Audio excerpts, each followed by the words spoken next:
Pisces.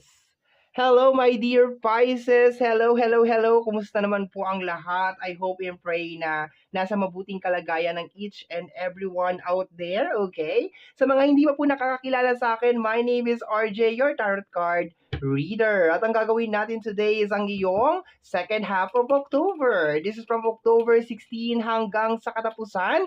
And this is a general reading. Paalala lang, my dear, reminder, na ang gagawin natin today ay general reading, so hindi po ito 100% na magre-resonate para sa ating lahat. So please, my dear, lower your expectation pagdating po sa mga general reading. Okay? And sa mga gusto pong mag-inquire, magpa-book at magpa-reserve ng private reading, nasa description box down below yung link ng ating Facebook page and WhatsApp number. Huwag pong mahiyang mag-message. Okay? So let's go na tayo, my dear Pisces. Cut na natin into 3. Pisces, let's start your reading. Okay? So, my dear, umpisahan natin sa area ng iyong kaperahan. Okay? Sa iyong money area. Okay? Tanungin natin kung ano yung mga eksena, kaganapan at kung ano-ano pa sa area ng iyong money. Okay? Kuha tayo ng base card sa area ng iyong kaperahan. Tingnan natin kung anong nangyayari sa iyong money. Okay, Pisces. Okay, uy, the Seven of Swords. Okay, so my dear, ang nakukuha ko dito, be silent with your next move. Okay, so my dear Pisces, huwag masyadong maingay sa mga araw na ito, sa mga bagay na gusto mong mangyari sa iyong life, sa iyong mga plano. Kasi baka ma-evil eye, baka mausog. I can feel, my dear, na meron mga energy out there, okay, na parang nakabantay sa mga next move mo, my dear. Okay, so be silent, okay? Huwag masyadong maingay, huwag masyadong i-announce. Kung meron mga achievement, meron mga dapat ipag-celebrate, huwag mo na munang ipopost, my dear, sa social media, okay? Huwag mo ipapaalam or maging mapili ka at maging maingat ka, my dear, sa mga pinagsasabihan mo, ng mga balak mo, ng mga celebration, ng mga achievement, okay, my dear, sa mga araw na ito. Kasi this is at the Seven of Sword. Hindi maganda, my dear, ang Seven of Sword. This is energy of a backstabbing na energy, okay? Or secret, okay? Hindi ko siya nagugustuhan, okay? Basta kung meron ka mga balak, meron ka mga pinaplano, my dear, ngayong second half of October, be silent. Manahimik ka muna, my dear. Wag mo munang i-announce. Kung meron ka mga achievement, meron mga na-accomplish, ayan, siguro i-celebrate mo na lang together with families, mga ganon, okay? Kasi baka mapurnada pa, okay? Baka hindi matuloy, okay? So let's go tayo, my dear, sa area ng iyong love. What is going on sa area ng iyong love, Pisces? Let me see. Oh, we have here the Five of Cups, okay? So, medyo sad ka dito, my dear. Merong mga issues sa area ng love. Once again, dito sa card na to, pwede dito mag-resonate ang pamilya, ang kaibigan, ang relasyon. Pwede mag-resonate, my dear, sa card na to. Pero I can feel na parang meron mga issue, my dear, sa area ng iyong kapuso-pusuan. You feel sad, my dear. Meron mga issue, okay? Baka meron mga issue na hindi pa nare-resolve over here, okay? Meron mga nagpapalungkot sa iyo, my dear, sa area ng love, okay? Minsan yung tatlong cups na yan, that is also issue ng third party, okay? Pero once again, sabi ko nga, pwede dito mag-resonate ang pamilya, ang kaibigan at ang relasyon. So sabihin na natin, may mga issue, merong mga conflict, merong mga hindi pagkakaunawaan, merong mga misunderstanding sa loob ng kapuso-pusuan o ng area ng iyong heart, okay? So tingnan natin, my dear, ang iyong overall na energy. Tingnan natin what is going on sa area mo ngayong second half of October. Let me see, Pisces. Tingnan natin. Hoy, we have here the energy of the lovers. Okay. So, ang lovers is more on communication. Okay? So, expected mo, my dear, na very expressive ka ngayong second half of October. May mga bagay ka na gusto mong sabihin. Okay? Once again, magiging aware ako sa area ng career, ha, kasi meron mga evil eye akong nakukuha dito, okay? So mapiliin mo ang mga pagsasabihan mo, piliin mo ang mga tao na babahagian mo ng mga plano mo or i-share mo or isasali mo sa celebration, sa achievement, kasi baka may mga inggit. Okay, baka may mga inggit dyan. Kunyari, natutuwa lang sa'yo. Wow, congratulations, Pisces, ganyan-ganyan, pero naiinggit pala, 'di ba? So, be careful ka dyan, okay? So, dito naman sa energy ng ng love, kung iko-connect ko yan, ayan na nga, yung mga miscommunication, misunderstanding, ayan na. So, baka meron ka mga masabi, my dear, na masamain na mga tao sa area ng iyong kapuso-pusuan, okay? Meron ka masabi, meron ka mabanggit, okay? Baka meron kang kinokorek or baka nag-express ka lang ng iyong emotion. Tapos, medyo, di ba, yan na, mag-uumpisa na ng tensyon, okay? So, tingnan natin, my dear, additional cards pa tayo. Balik tayo sa area ng iyong money. We have here the energy of the Page of Pentacles. My dear, be wise din sa mga pagkakagastusan. This is the time na hindi ka dapat naglalabas ng pera, okay? Sabi ko nga, yung mga okasyon, yung mga celebration, medyo i-minimize yan, okay? Kung meron mga celebration, wag maging mabongga or garboso or magarbo, my dear, sa second half of October. Kasi once again, karapatan mo naman yan na gumastos dahil pera mo naman yan. Pero syempre hindi mo iniiwasan natin yung inggit. Okay? May mga inggit akong nakukuha, my dear, sa area ng iyong kaperahan. Okay? Meron mga tao na posibleng naiinggit sa kung ano yung mga bagay na meron ka ngayon. Okay? Or yung mga nagiging achievement mo. Okay? Tingnan natin, punta tayo sa area ng love, L-O-V-E, love, kapuso-pusuan. Okay, tingnan natin.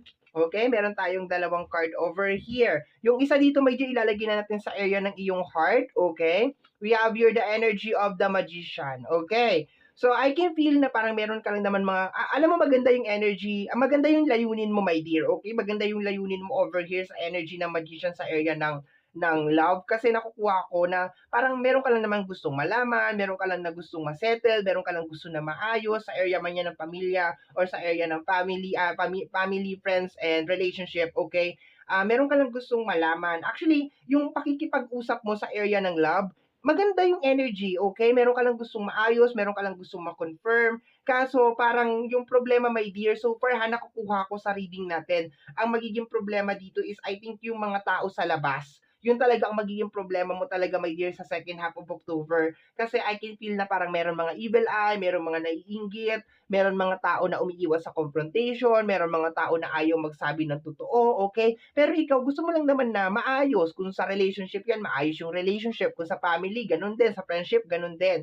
Pero parang, kaya nga sinasabi ko, my dear, wag masyadong mag-expect sa area ng love, okay? Wag masyadong mag-expect na, ay, aamin na to ngayon, or magsasabi na to ng totoo, or magkakaayos na kami, magkakabati na kami. Kasi once again, kung yung kabilang partido, my dear, is hindi pa talaga handang magbago, or hindi pa handang makipag-cooperate, yung mga ganun, my dear, okay? Ibig sabihin, siya mismo yung kabila ayaw pa talaga, wala tayong magagawa, okay? Sa area ng iyong love, we have here the Nine of Pentacles. Alam mo, my dear, nagsashine ka ngayong second half of October, okay? I can feel na parang meron ka talagang mga achievement, my dear, ngayong second half of October. Yun lang talaga, I think kaya siguro maraming mga energy na parang evil eye, let us say, okay? Okay, yung mga ganon, okay?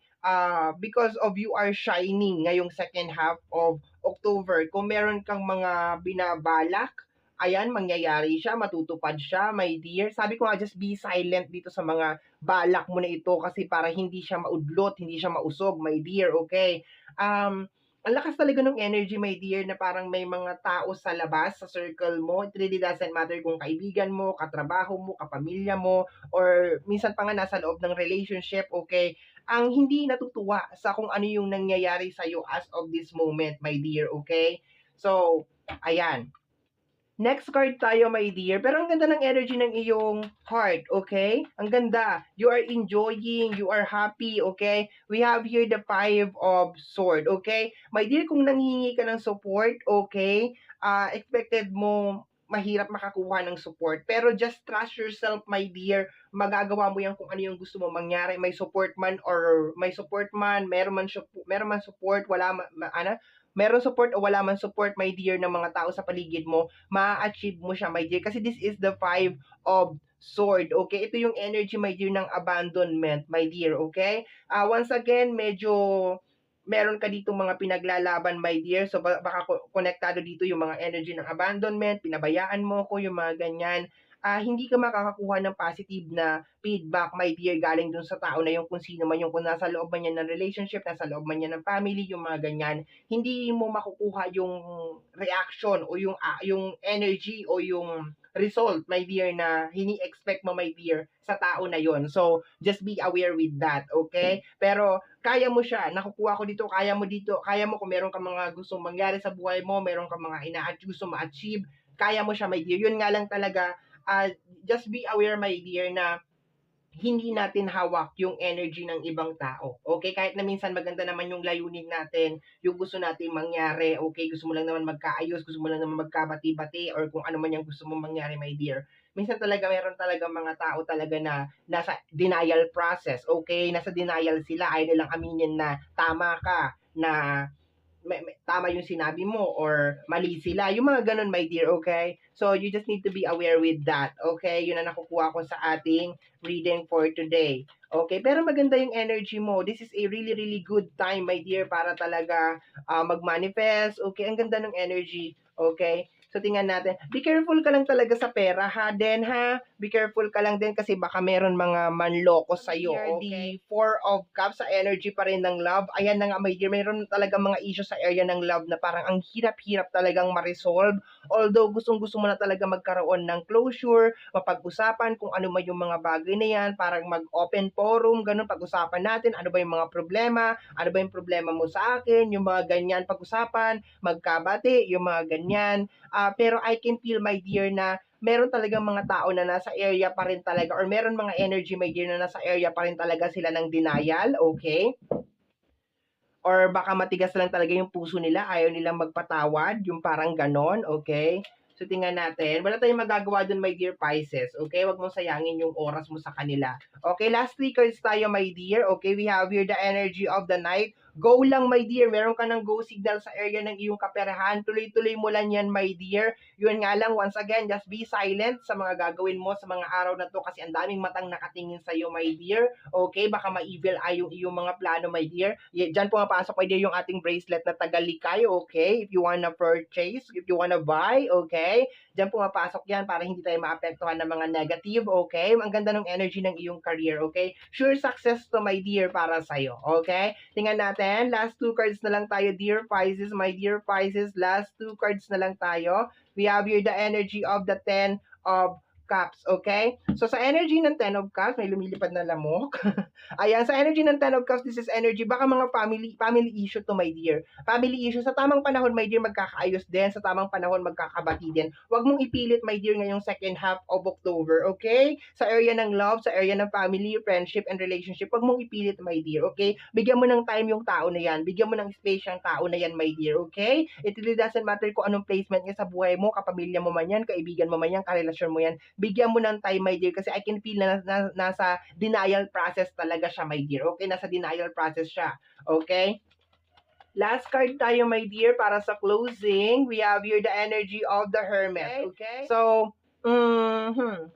I think para hindi ka sumabog, my dear, wag mong pagsisihan, sige, sasabihin ko na, wag mong pagsisihan, my dear, yung mga ginawa mo related sa energy ng nakaraan, kung may kinalaman sa pera, yung mga past mistakes mo, my dear. Ang gusto ko lang naman sabihin dito, my dear, bago tayo mag-close is, i-consider mo yun as a part of your experience, okay, na at least ngayon mas better ka na kasi na-experience mo na yung mga bagay na yun, alam mo na kung anong gagawin mo, alam mo na kung ano yung energy na yun kasi naranasan mo na, napagdaanan mo na, my dear. Pero for some of you, my dear, is ang dami talaga ninyong gustong sabihin, okay? Ang dami, lalo sa area ng love, okay? Yung parang ibinigay ko sa iyo to, minahal kita, pinagkatiwalaan kita, ang dami mong gustong sabihin yung mga ganun, my dear. Pero once again, my dear, naiintindihan kita, okay? Pero I think kung sino man yung pinapatungkulan mo, my dear, ng energy na to is medyo nasa area talaga siya ng denial or talagang matigas lang talaga ang kanyang puso, my dear, okay? And yun, mag-ingat ka lang din sa area ng career, okay? Wag mo nang i-broadcast kung meron ka mga balak, gusto mo mag-abroad, gusto mo magpatayo ng bahay or something, wag mo na i-broadcast.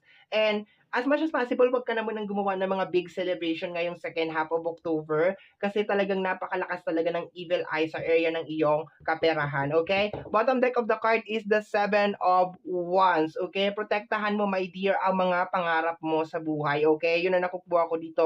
Put some boundaries, set some boundaries, okay? Kung ayaw pa talaga, lalo na, my dear, sa area ng love, kung ayaw pa talaga makipag-ayos, ayaw pa talaga makipagbati, hayaan mo, just let it be, okay? Kahit na sabihin mo napakarami mong gustong sabihin, napakarami mong gustong i-express sa tao na yan, okay? Kung siya mismo, my dear, useless kasi para ka lang nakikipag-usap sa pader, okay? Yun ang nakukuha ko dito. Okay, lalo na kung nasa denial process pa yung tao na yon, okay? So, my dear Pisces, ito ang reading mo para sa yung second half of October. Somehow, my dear, kung nagustuhan mo ang ating reading, don't forget na mag-subscribe. Click, my dear, ang notification bell para ma-update ka every time na meron tayong mga bagong upload. And free to like, free to share, free to comment sa lahat po ng ating mga videos. Once again, my name is RJ, also known as Apo J. Maraming salamat po and until next time, bye-bye! Thank you, my dear!